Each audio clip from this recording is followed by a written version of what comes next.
Bonjour à tous. L'Égypte n'est pas seulement une histoire du passé, mais ça peut aussi exister aujourd'hui. La sortie d'Égypte, ce n'est pas non plus seulement une histoire du passé, mais ça doit exister aujourd'hui. Le rabbi nous dit, la vraie vie d'un juif n'est pas sa vie matérielle, mais sa vie spirituelle.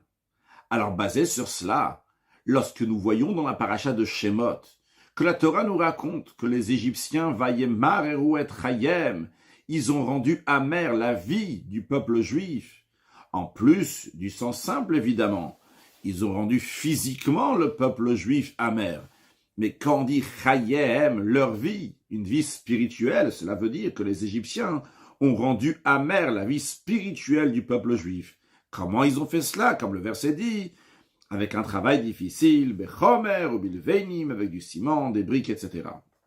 Le rabbi demande la question suivante. On peut comprendre que par un travail difficile, on va rendre amère la vie matérielle, mais comment est-ce possible qu'avec un travail difficile de ciment et de briques, on va rendre amère la vie spirituelle d'un juif? C'est vrai que par un travail difficile, on peut déranger la vie spirituelle d'un juif. Un travail difficile physiquement va le déranger d'étudier la Torah, d'accomplir les mitzvot. Mais ici, ce que le verset dit, c'est que les Égyptiens ont rendu amère la vie, c'est-à-dire la vie spirituelle. On n'est pas en train de dire ici que le travail difficile matériel a dérangé la vie spirituelle. Ce qu'on est en train de dire ici, que la vie spirituelle est devenue amère. Et la question que le rabbi demande, comment est-ce possible de rendre amère la vie spirituelle par un travail difficile matériel? Pour comprendre cela, le rabbi nous dit, voyons ce que le Rambam explique dans les lois d'un serviteur hébreu. Un serviteur hébreu, c'est-à-dire si un juif, il achète un esclave hébreu à un autre juif, il n'a pas le droit de le faire travailler une avodat perer, un travail difficile. C'est quoi ce travail difficile? Le Rambam dit, c'est un travail qui n'a pas de limite et qui n'a pas d'utilité. Le rabbi ne ramène pas ici dans la Sikha, mais dans le Rambam, il s'explique. Il dit un travail qui n'a pas de limite. C'est par exemple, il lui dit, fais tel travail jusqu'à que je vais revenir. Il lui a pas dit une certaine heure. Il lui a pas dit un certain endroit jusqu'à où s'arrêter dans son travail. On n'a pas le droit de faire ça. Donc ça, c'est un travail qui n'a pas de limite. De même, il n'a pas le droit de le faire travailler un travail qui n'a pas d'utilité. Par exemple, il lui dit, chauffe-moi un verre d'eau alors qu'il n'a pas besoin de l'eau chaude. Donc ça, c'est ce que le Rambam nous dit. Donc, un avodat perer, c'est quoi les critères d'un travail difficile? C'est un travail qui n'a pas de limite et qui n'a pas d'utilité. Et dans Hagaot, Maimoniot, c'est expliqué d'où on apprend ça. On apprend ça du travail difficile que le peuple juif avait en Égypte. Le fait que le peuple juif travaillait en Égypte une avodat perer, c'est-à-dire un travail qui n'a pas de limite, un travail qui n'a pas d'utilité, eh bien, basé sur ça, le rabbi nous dit, on va pouvoir comprendre comment est-ce possible de rendre amère la vie spirituelle d'un juif lorsqu'on travaille de manière qui n'a pas de limite et qu'il n'y a pas d'utilité. Lorsque quelqu'un a affaire avec les sujets matériels, et comme la Torah lui dit de le faire, alors à ce moment-là, tout va bien. Premièrement, c'est un travail qui a une kitzva, qui a, oui, une limite, et deuxièmement, c'est un travail qui a une utilité. Pourquoi? Parce que la Torah a donné une limite.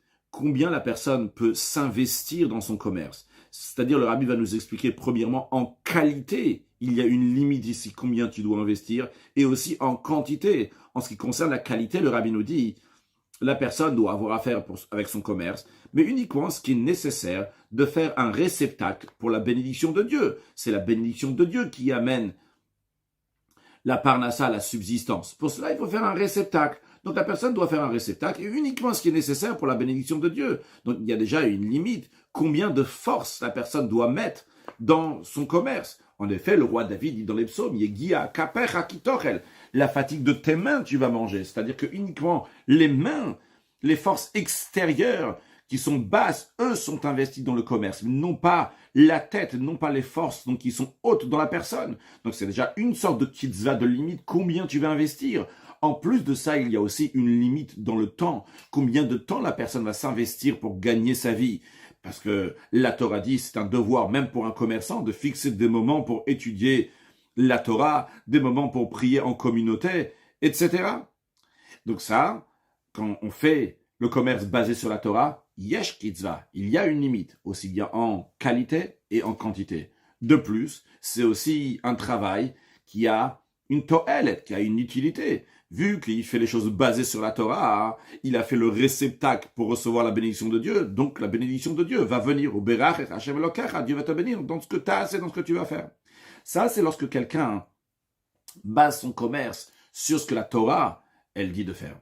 Ce qui n'est pas le cas lorsque quelqu'un il s'investit dans son commerce, dans sa subsistance, dans la manière de gagner sa vie, il met entièrement sa tête, il est toujours en train de chercher des stratagèmes et des moyens pour gagner encore et encore, eh bien c'est un travail qui n'a pas de limite et un travail qui n'a pas d'utilité. Pourquoi il n'a pas d'utilité? Parce que comme il est dit, Lola chachamim lechem, le pain n'est pas à ceux qui sont plus sages, qui sont plus intelligents et qui cherchent à faire des choses, des stratagèmes. La parnassa, la subsistance, c'est Dieu qui la donne. Et tous les stratagèmes de l'être humain, ils ne vont pas aider. Pas seulement qu'ils ne vont pas aider, au contraire, ça risque même d'endommager la situation pour recevoir ce que la personne devait déjà recevoir. Donc c'est la raison pour laquelle il n'y a pas d'utilité. Et de même, ça n'a pas de limite. Il n'y a pas de fin combien cette personne va s'investir dans son commerce. Ça arrive le soir, ceux qui travaillent chez lui, ceux qui sont employés, ils partent chez eux à la maison. Ça arrive le moment de fermer le commerce. Mais lui, celui qui emploie les autres, l'employeur, celui qui est le patron du commerce, il est encore en train de réfléchir, encore en train de penser au commerce. Et même lorsqu'il a fini ses affaires, il repart chez lui à la maison, à la place qu'il va avoir un moment fixe pour étudier la Torah, la partie dévoilée de la Torah, la partie cachée de la Torah, et il est encore en train de tourner, que ce soit tourner concrètement ou bien en train de tourner dans ses pensées à propos de son commerce. Et même lorsqu'il va dormir, eh bien, il va dormir avec ces idées-là de son commerce. Et donc, ça monte aussi sur son lit, ces idées-là. Et il cherche encore dans des stratagèmes comment il va gagner sa vie pour son commerce. Et évidemment, même quand il va dormir, ses rêves sont remplis de commerce qu'il a pensé pendant toute la journée. Donc, le rabbi dit ça c'est pour un commerçant, mais il en a de même aussi cette idée-là pour un Yoshev Oel, pour quelqu'un littéralement qui est assis dans la tente, c'est-à-dire quelqu'un qui étudie la Torah. Il peut y avoir aussi quelque chose qui est dans cet esprit-là, même s'il n'est pas dans le commerce. Mais il peut être investi dans ce qu'on appelle le kavod amedoumé, kavod qui est l'honneur, mais kavod imaginaire, ou des choses similaires à ça. Peut-être quelqu'un l'a touché aujourd'hui, l'a offensé. Lui, c'est un Talmid Chacham, c'est un érudit en Torah, et il doit garder le kavod à Torah, c'est pas son honneur à lui, c'est l'honneur de la Torah. Et en plus, vu que il est dit que tzadikim domim le boram, que les pieux ressemblent à leur créateur, eh bien, lui aussi, en tant qu'érudit en Torah, doit aller dans les voies de Dieu, de la même manière que Dieu, il rembourse mesure pour mesure, lui aussi doit se comporter d'une telle manière et rendre les comptes à l'autre personne. Et en plus, si le kavod à Torah, l'honneur de la Torah est très cher à ses yeux, eh bien, il doit rembourser à l'autre un kafel, c'est-à-dire il doit lui rembourser le double par rapport à ce qu'il a fait, même arba vachamisha, 4 ou 5 fois plus. Et c'est à ça qu'il est en train de penser tout le temps. Et même lorsqu'il va dormir, son cheshbon nefesh, le bilan qu'il a à faire avant d'aller dormir, son cheshbon nefesh, son bilan à lui, c'est que l'autre, il va se comporter comme ça envers lui, etc. Il manque de kavod à Torah, d'honneur à la Torah. Évidemment, donc ça va aussi avoir un impact sur ses rêves. Donc ça, c'est lorsque quelqu'un, il est sans fin en train de travailler dans des choses qui sont strictement pas nécessaires. Alors, le rabbi dit, c'est vrai que lorsque quelqu'un il fait attention à sa santé, sûrement, sans doute, il fait ça, donc il y a une raison. Le Rambam lui-même dit que le fait que le corps soit en bonne santé, il soit entier, ça fait partie du service de Dieu. Et particulièrement, si quelqu'un il a étudié Chassidut, il sait ce que le Baal Shem Tov il explique sur le verset Azov Tazov Imo, tu vas aider, c'est-à-dire qu'il ne faut pas briser le corps, mais il faut aider le corps que pour lui aussi va servir Dieu. Donc évidemment, il fait attention à sa santé. Et surtout s'il sait ce qui est écrit dans le Tanya, que l'Admor Azaken dit qu'au moment du don de la Torah, Kadosh Baruch il a choisi le corps du peuple juif. Alors vu que le corps du juif est très important, c'est la raison pour laquelle il fait attention à sa santé. Donc ça, il y a une toilette, il y a une utilité. Mais en ce qui concerne les stratagèmes du commerce, ou bien de penser et d'être complètement plongé dans cet honneur imaginaire qui lui manque, ça, il n'y a pas de calcul, c'est quelque chose qui en la kitzva, qui n'a pas de fin et qui n'a pas de toel, qui n'a pas d'utilité. Donc, ici le rabbi nous a expliqué qu'est-ce que ça veut dire concrètement aujourd'hui, quelqu'un qui est avodat perech. En Égypte, ils avaient avodat perech, un travail qui était difficile. Mais ce travail qui est difficile, il peut exister aussi aujourd'hui, parce que c'est quoi un travail difficile? C'est un travail qui n'a pas de fin et qui n'a pas de limite. Il n'a pas de fin, il est toujours en train de penser encore et encore à son commerce. Il n'a pas d'utilité parce que ça va rien lui rajouter de plus. Ça, c'est avodat perech dans l'Égypte d'aujourd'hui. Alors, qu'est-ce que ça veut dire? Vayemar ero et Hayem, que les Égyptiens, ils ont rendu amère la vie spirituelle des Juifs. Eh bien, le Rabbi va le développer encore quelques instants. Le Rabbi nous dit que tout ce que Dieu a créé dans le monde, il est limité, calculé, il a une limite.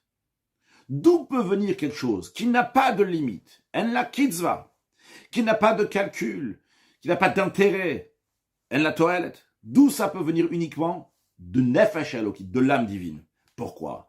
Parce que l'âme divine est attachée à Dieu. Dieu n'est pas limité. C'est la raison pour laquelle que l'âme divine, la neshama, elle a aussi des forces qui sont illimitées. Des forces qui sont au-delà du calcul, au-delà des limites. Par exemple, la force de Messirut Nefesh, le fait de se donner pour Hachem, que tous les Juifs ont cette force-là de Messirut Nefesh. Le fait de se donner sa vie pour Hachem, c'est une force qui est au-delà de la compréhension. C'est pas logique pourquoi quelqu'un est prêt à s'effacer, ne plus exister. Et on peut arriver par ces forces-là de l'âme divine, on peut arriver à un travail she'en bazetoel, qui n'a pas d'utilité. Qu'est-ce que ça veut dire? Servir Dieu sans utilité, c'est servir Dieu lishma. Servir Dieu parce qu'il faut servir Dieu, non pas pour un intérêt que je vais avoir de ça. Donc, chez qui existent ces forces un service, un travail qui n'a pas de fin et qui n'a pas d'utilité? C'est uniquement le nefesh elokit, l'âme divine, qui a des si grandes forces que cela. Alors, lorsqu'on prend ces forces-là de l'âme divine, et on s'en sert pour les forces du mal, dans l'expression du prophète qui dit qu'on met l'obscurité en lumière et la lumière en obscurité, et qu'on considère ce qui est amer, on le considère comme quelque chose qui est doux, et ce qui est doux comme quelque chose qui est amer. C'est-à-dire qu'on prend donc les forces qui sont données à l'âme divine, que l'âme divine a ces forces-là de servir Dieu sans fin et sans utilité. Et à la place de cela, on les met dans les forces du mal. Eh bien, ça, c'est une avodat perer, un travail difficile, et qui rend amère l'âme divine. Vayemar et Hayem. On a pris les forces qui appartiennent à l'âme divine, des forces qui n'ont pas de fin, des forces qui sont capables de travailler sans aucun intérêt, sans aucune utilité, juste pour servir Dieu. Et qu'est-ce qu'on fait avec ces forces? On les met dans l'autre côté, dans l'âme animale, pour travailler matériellement sans fin et sans intérêt. Eh bien, ça rend amère l'âme divine. Donc le rabbi a répondu à la question initiale. La question, elle était comment on peut rendre la vie amère spirituelle d'un juif? La vie spirituelle, on va la rendre amère. L'âme divine, on va la rendre amère. Alors, par un travail matériel. Le rabbi a dit oui. Parce que ce travail matériel qui a rendu amère le spirituel des juifs, c'était un travail qui n'avait pas de fin, qui n'avait pas d'utilité. On a expliqué que ça veut dire qu'il n'a pas de fin, qu'il n'a pas d'utilité. Et on a dit que ça, c'est des forces qui sont uniquement pour l'âme divine, que l'âme divine peut servir Dieu sans fin, illimité, se donner totalement pour Hachem, sans utilité, servir Dieu pour aucun intérêt. Et ça, c'est des forces qui sont uniquement pour l'âme divine, qui est attachée à Dieu, qui est infinie. Et quand on prend ces forces-là et on les met dans les choses matérielles, travailler toute la vie, sans fin, sans intérêt, ça rend amère l'âme divine. Le rabbi continue à nous expliquer que cette notion-là peut exister aussi de manière plus raffinée. De manière plus raffinée dans le sens que quelqu'un, il va prendre toutes ses forces, toute sa vitalité spirituelle, il va les mettre dans la sainteté. Pas pour le sujet de ce monde, mais quand même. Il va pas les utiliser pour son travail personnel à lui, sa mission à lui, ce que lui doit faire. Et quand la personne, elle prend ses forces spirituelles, elle les met dans des choses spirituelles aussi, mais c'est pas sa mission. Ça aussi, c'est une avodat perer, un travail qui est difficile pour l'âme divine. Le rabbi s'explique. Chaque personne a son rôle, sa mission, pourquoi son âme divine est descendue ici dans ce monde. Maintenant, lorsque le Yetzer Hara, le mauvais penchant, veut déranger la personne de son service de Dieu, et il sait que s'il va venir pour séduire la personne et lui dire « arrête de servir Dieu », il va pas réussir. Alors, qu'est-ce qu'il fait le Yetzer Hara, le mauvais penchant? Il dit « tu vas servir Dieu ». Mais qu'est-ce qu'il va faire? Il va lui dire « sers Dieu dans tel domaine », alors que ce domaine-là, en vérité, c'est pas son domaine à lui, c'est le domaine de quelqu'un d'autre. Qu'est-ce que cela veut dire? De manière générale, le peuple juif est partagé en deux catégories. Il y a les Yoshve Ohel, ceux qui sont assis dans les tentes, c'est-à-dire ceux qui, leur rôle, c'est d'étudier la Torah tout le temps, particulièrement les élèves de la Yeshiva, que leur sujet essentiel, c'est l'étude de la Torah. Il est vrai qu'eux aussi doivent s'occuper de Gmilut Chassanim, de faire de la bienfaisance, de donner la tzedaka, la charité, que ce soit matériellement ou spirituellement, on est dans quelqu'un d'autre. et particulièrement en diffusant les sources de la chassidoute, car tout celui qui dit « j'ai uniquement la Torah », nos sages disent « même la Torah, il n'a pas ». Donc il faut aussi avoir la bienfaisance. Mais quand même, leur sujet essentiel de cette catégorie, c'est l'étude de la Torah. Ça, c'est une catégorie. La deuxième catégorie, c'est les Baalei Esek, les commerçants. Leur sujet essentiel, c'est l'accomplissement des mitzvot. Que l'essentiel des mitzvot dans l'action, on doit faire, il y a plein de mitzvot, mais toujours c'est de l'action. Et celle essentielle, c'est donner la charité. Ça doit donner la charité matériellement, ça soit spirituellement, de diffuser les sources du judaïsme, la Torah, la chassidoute, que ça c'est une tzedaka spirituelle. Mais vu que tous les sujets de sainteté sont rattachés l'une à l'autre, donc ils sont englobés l'un de l'autre, eh bien il faut que même chez le commerçant, lui aussi, il va avoir des moments fixes pour étudier la Torah, en plus de son travail essentiel, qui est dans les mitzvot en général, les commandements de Dieu, et la tzedaka, la charité particulièrement. Mais il y a des âmes qui sont perdues, qui sont trompées de chemin. Ils sont allés dans un autre chemin. Ils sont des chamotatot, ils sont errés, ils sont dans l'endroit là où il ne faut pas. Des gens qui ne veulent pas faire leur rôle que Dieu leur a donné. Ils cherchent des choses qui sont liées à d'autres personnes. Par exemple, le rabbi dit, il y a des Baalei Batim. Des Baalei Batim, c'est-à-dire des commerçants, littéralement un balabos, quelqu'un donc, qui a une maison, quelqu'un qui est dans le commerce. Quand on leur demande de donner la charité, de diffuser la chassidoute, donc ils sont en contact avec des gens, ils peuvent les aider, ils disent, juste maintenant, ils peuvent pas consacrer de leur temps pour quelqu'un d'autre, parce qu'ils ont besoin un peu de temps pour eux-mêmes. Tout d'un coup, il dit, j'ai besoin de prier longuement. Tout d'un coup, j'ai besoin d'étudier beaucoup. Et après, une fois que j'aurai fini de longuement prier et longuement étudier, je dois tout de suite repartir au commerce. Et donc, il dit, j'ai pas le temps de donner de la charité et de faire du bien à un autre juif. De même, dans le sens inverse, il y a des Yoshvei Ohel, ceux que leur rôle c'est d'étudier la Torah, des élèves de la yeshiva, et que ils sont préoccupés dans la charité, particulièrement au moment justement où il faut étudier la Torah. Et le rabbi rajoute que des fois, ces gens-là que leur neshama s'est perdu, est parti dans un autre chemin, eh bien justement, dans l'autre chose qui n'est pas le leur, eh bien là-bas, ils font ça avec beaucoup d'énergie, de vitalité. Le rabbi dit bien que c'est seulement au début, après ça se calme. Alors le rabbi dit bien que c'est des sujets de gdusha, de sainteté. Mais vu que c'est pas le rôle de cette neshama, eh bien c'est vayemar et rayem. Ça rend amère la vie, car ils utilisent la vitalité de l'âme divine pour des sujets qui n'est pas le rôle de l'âme divine. Jusqu'à tel point que ça dérange leur rôle essentiel. Et donc le rabbi dit, c'est aussi une manière d'expliquer vayemar ou rayem, de rendre amère la vie spirituelle d'un juif, le nefesh halokit, l'âme divine, même quand on a affaire avec des sujets qui sont saints. Si c'est pas ton rôle, eh bien, ça rend amère ton âme divine. Et le rabbi conclut, c'est la raison pour laquelle, que aussi pour la sortie d'Égypte, comment ça s'est passé? C'est lorsque les Juifs, ils ont fait Mishru ou Krou Lachem. C'est-à-dire, ils ont pris la Avodazara, l'idolâtrie de l'Égypte. Ils ont pris l'agneau et ils l'ont égorgé aux yeux des Égyptiens. D'où ça vient? Une telle force, un tel courage de faire ça dans un pays étranger, dans lequel on a été esclave pendant des années. Le Juif va avoir le courage de prendre cet agneau et de l'égorger. Ça vient d'un Messirut Nefesh, d'un travail chez Enlo Kitzva, qui n'a pas de limite, quelque chose qui est tout à fait irrationnel, au-delà de la compréhension. Et par cela, ils ont pris la détermination de l'âme divine, ils sont servis bien comme il faut, là où c'était décidé, comme l'ordre de Dieu était, donc d'égorger cet agneau. Et ça, c'est ce qui a amené la liberté, dans l'expression du Zohar, cette liberté, la liberté de l'idiotie type Shuta de ce qu'il y avait en Égypte. Enfin, ils ont eu la discernement qu'il fallait, de pouvoir discerner qu'est-ce qui vient de l'âme divine et qu'est-ce qui vient de l'âme animale et ce qui est encore plus bas que l'âme animale. Et ça, c'est le sens de la sortie d'Égypte spirituellement, que les forces de l'âme divine vont sortir de l'exil égyptien. Et par cela vient la Géoula, la délivrance, même matériellement. Alors, chacun de nous va s'efforcer de ne pas faire une avodat perer, un travail difficile à notre âme divine. On ne va pas s'investir plus que le nécessaire dans les sujets matériels et même dans les sujets spirituels. On va toujours être focalisé à ce qui est notre rôle, chacun dans son rôle. Au moment où il est en train de faire ça, il est en train de faire ça. lorsqu'il est en train de faire une autre chose, il est en train de faire une autre chose. Chaque chose que Hachem lui demande de faire au moment où il doit le faire. Et par cela, on va amener donc une liberté, une tranquillité à notre âme divine et très prochainement avoir la liberté générale du monde entier avec la venue de Mashiach. Now, une excellente journée.